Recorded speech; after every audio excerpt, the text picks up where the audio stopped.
wabarakatuh. Halo teman-teman, bagaimana kabarnya? Semoga sehat selalu ya.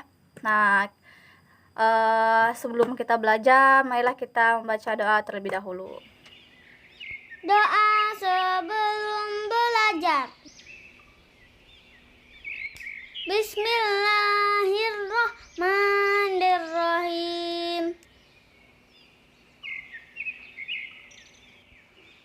Raditu billahi rabba wa bil islami dina wa bi muhammadin nabiyya wa rasulah. Rabbi zidni ilman warzuqni fahman. Artinya, kami ridho Allah sebagai Tuhanku, Islam sebagai agamaku, dan Nabi Muhammad sebagai Nabi dan Rasul.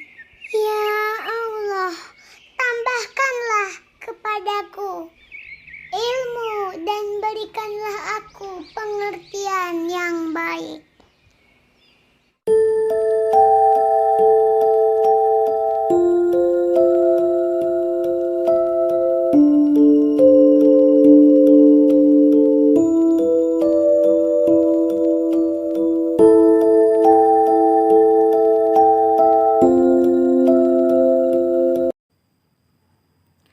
Oke, terima kasih teman-teman. Kali ini kita akan membahas materi yang tak kalah menarik dan tak kalah manfaatnya. Kita akan membahas materi tentang Khulafaur Rasyidin. Nah, baik teman-teman, kita akan bahas dua pokok pembahasan. Yang pertama, sejarah perkembangan Islam masa Khulafaur Rasyidin. Yang kedua, strategi dan substansi dakwah Khulafaur Rasyidin. Baik teman-teman, kita akan membahas materi yang pertama, yaitu sejarah perkembangan Islam masa Khulafaur Rasyidin. Nah, Khalifah adalah jabatan tertinggi dalam kepemimpinan Islam pasca Rasulullah SAW wafat. Mereka dipilih oleh umat Islam melalui musyawarah.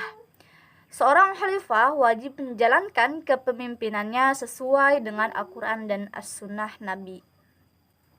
Nah, teman-teman, tugas seorang khalifah selain sebagai kepala negara, dia juga menjabat sebagai panglima pasukan Islam yang memiliki kewenangan luas dalam hal pemerintahan. Dalam sejarah, tugas Nabi Muhammad SAW sebagai kepala pemerintahan dan kepala negara diemban oleh keempat sahabat terdekatnya secara berurutan. Termasuk dalam tugas tersebut adalah mengurus masalah keagamaan umat Islam. Keempat penggantinya inilah yang dikenal dengan sebutan Khulafaur Rasyidin. Nah, secara kebahasaan, Khulafaur Rasyidin berarti para khalifah yang mendapat petunjuk.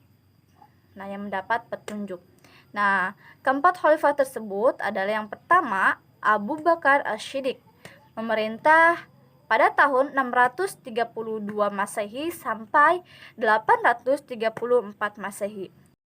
Nah, yang kedua yaitu Umar bin Khattab, yaitu pada tahun 634 sampai 644 Masehi.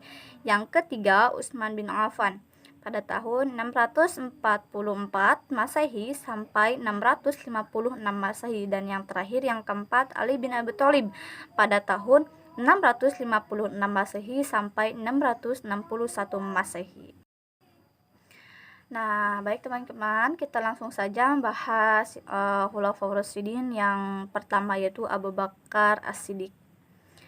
Nama asli beliau adalah Abdullah ibnu Abi Quhafah At-Tamimi. Di masa jahiliyah bernama Abdul Ka'bah. Setelah masuk Islam, Nabi mengganti namanya menjadi Abdullah Abu Bakar. Namun orang-orang memanggilnya Abu Bakar. Nama ini diberikan karena ia adalah orang yang paling dini memeluk Islam. Abu Bakar lahir pada tahun 572 Masehi di Mekah. Nah, proses terpilihnya Khalifah Abu Bakar As-Siddiq. Pada saat Abu Bakar As-Siddiq terpilih menjadi khalifah setelah Rasulullah SAW wafat, Abu Bakar As-Siddiq berpidato. yang berisi, "Saudara-saudara, saya sudah terpilih untuk memimpin kalian. Sementara saya bukanlah orang yang terbaik di antara kalian. Jika saya berlaku baik, bantulah saya. Kebenaran adalah suatu kepercayaan dan dusta merupakan pengkhianatan. Taatilah saya selama saya taat kepada Allah dan Rasul-Nya. Tetapi bila saya melanggar perintah Allah dan Rasul-Nya, maka gugurlah ketaatanmu kepada saya." Nah, baik teman-teman, khalifah yang kedua Umar bin Khattab. Nah, Umar ibnu Khattab putra dari Nufail al-Quraisy dari suku Bani Adi, salah satu kabilah suku Quraisy. Tidak ada yang tahu pasti kapan Umar ibnu Khattab dilahirkan. Ia dibesarkan layaknya anak-anak lainnya. Pada saat Umar bin Khattab terpilih menjadi khalifah setelah Abu Bakar As-Siddiq menjadi khalifah, Umar bin Khattab berpidato yang berisi, "Wahai manusia, aku telah ditetapkan berkuasa atas kamu. Namun penting dalam menangani urusanmu.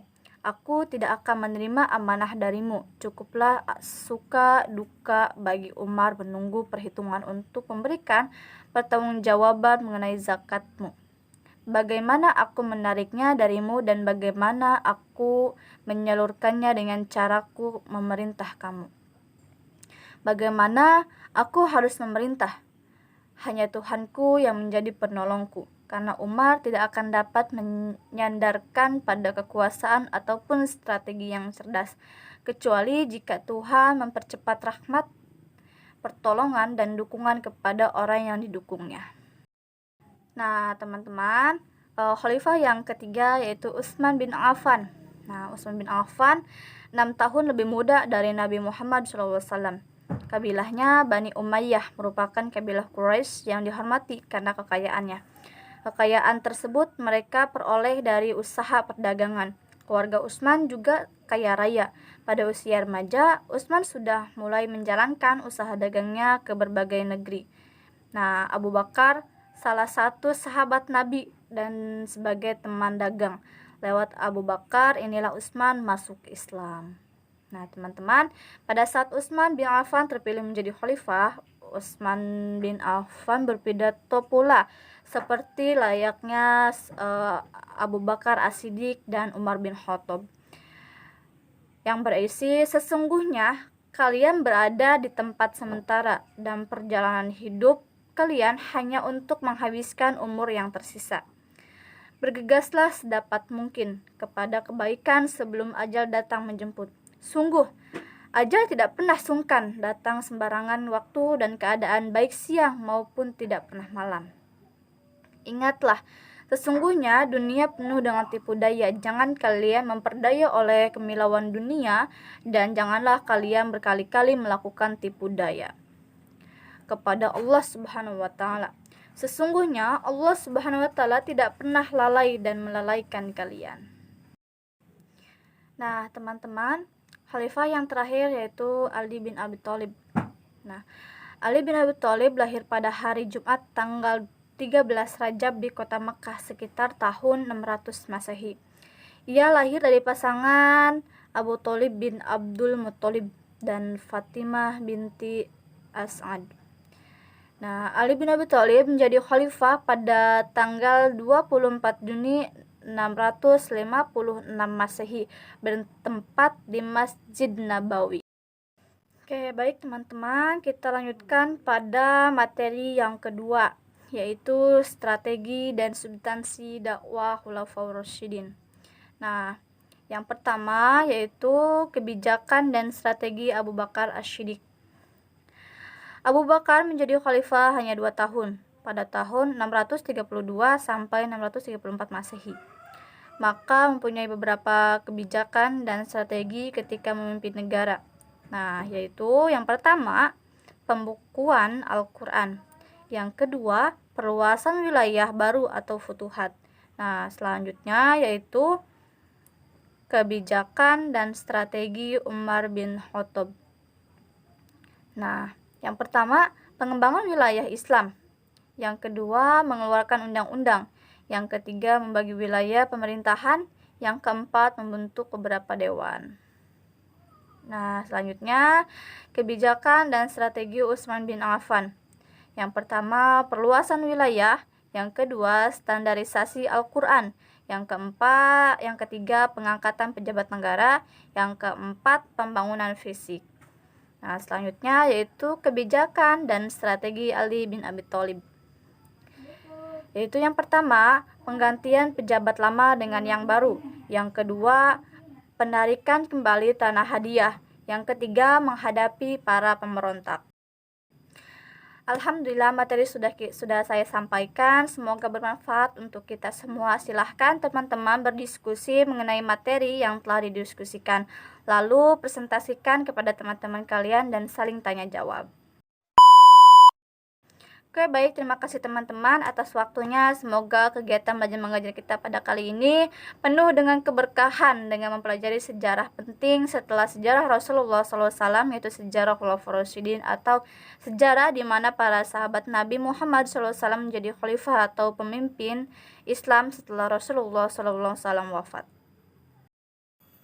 Nah, baik teman-teman, setelah kita selesai pembelajaran pada kali ini, mari kita bersama-sama menyanyikan lagu mengenai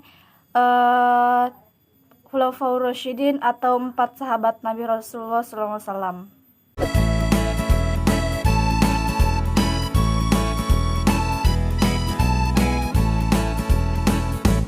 Empat sahabat Rasul Khulafaur Rasyidin. Yang pertama adalah Abu Bakar As-Siddiq, 2 Umar bin Khattab, 3 Utsman bin Affan. Yang keempat Ali bin Abi Thalib.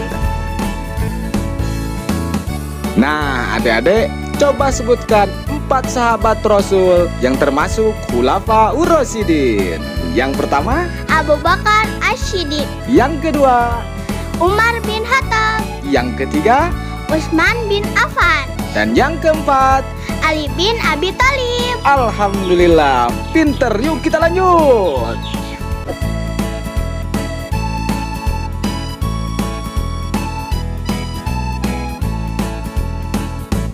Empat sahabat Rasul Khulafaur Rasyidin. Yang pertama adalah Abu Bakar As-Siddiq, 2 Umar bin Khattab, 3 Utsman bin Affan. Yang keempat Ali bin Abi Thalib. Nah, terima kasih teman-teman. Mari kita tutup pembelajaran pada hari ini dengan membaca hamdalah dan dilanjutkan doa setelah belajar. Doa setelah belajar. Bismillahirrahmanirrahim. Allahumma arinal haqqa haqqa warzuqna ittiba'ah wa arinal batila batilan warzuqna ijtinabahu. Artinya, ya Allah, tunjukkanlah kepada kami kebenaran, sehingga kami dapat mengikutinya. Dan tunjukkanlah kepada kami kejelekan, sehingga kami dapat menjauhinya.